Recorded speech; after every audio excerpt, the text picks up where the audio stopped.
বক্তব্যের শুরুতে আমি গভীর শ্রদ্ধার সাথে স্মরণ করছি হাজার বছরের শ্রেষ্ঠ বাঙালি, স্বাধীন সার্বভৌম বাংলাদেশ রাষ্ট্রের পিতা, জাতির জনক বঙ্গবন্ধু শেখ মুজিবুর রহমানকে। তার সাথে সাথে আজ স্মরণ করছি যাদের উদ্দেশ্যে আজকের এই আয়োজন, যে মহান চার নেতা যাদের নেতৃত্বে বঙ্গবন্ধুর অনুপস্থিতিতে বাংলাদেশ নামক রাষ্ট্রটি প্রতিষ্ঠা হয়েছিল, সেই জাতীয় চার বীরকে গভীর শ্রদ্ধার সাথে স্মরণ করছি এবং তাদের আত্মার মাগফিরাত কামনা করছি। তার সাথে সাথে স্মরণ করছি স্বাধীনতা থেকে আজ অবধি বাংলাদেশের প্রতিটি গণতান্ত্রিক আন্দোলনে শাহাদাত বরণকারী সকল শহীদদেরকে, যাদের আত্মাহুতির বিনিময়ে আজ বাংলাদেশ এই পর্যায়ে এসেছে।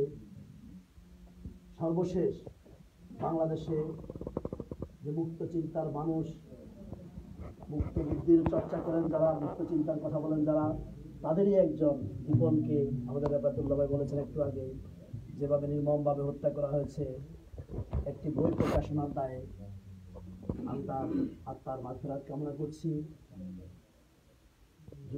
বঙ্গবন্ধু প্রজন্ম লীগ যুক্তরাষ্ট্র শাখার সম্মানিত সভাপতি আব্দুল কাদের মিয়া সহ কমিটির সবাইকে আমি আন্তরিক ধন্যবাদ জানাচ্ছি আজকের এই দিনটিকে ভিন্নভাবে পালন করবার জন্য। বিশেষ করে আপনারা জানেন আমরা সবাই সভা সমাবেশ বক্তৃতা বিবৃতির ভিতরে সীমাবদ্ধ রাখি, তিনি আজকে যে দোয়া মাহফিলের আয়োজন করেছেন মৌলানা সাহেবকে আমি ধন্যবাদ জানাচ্ছি।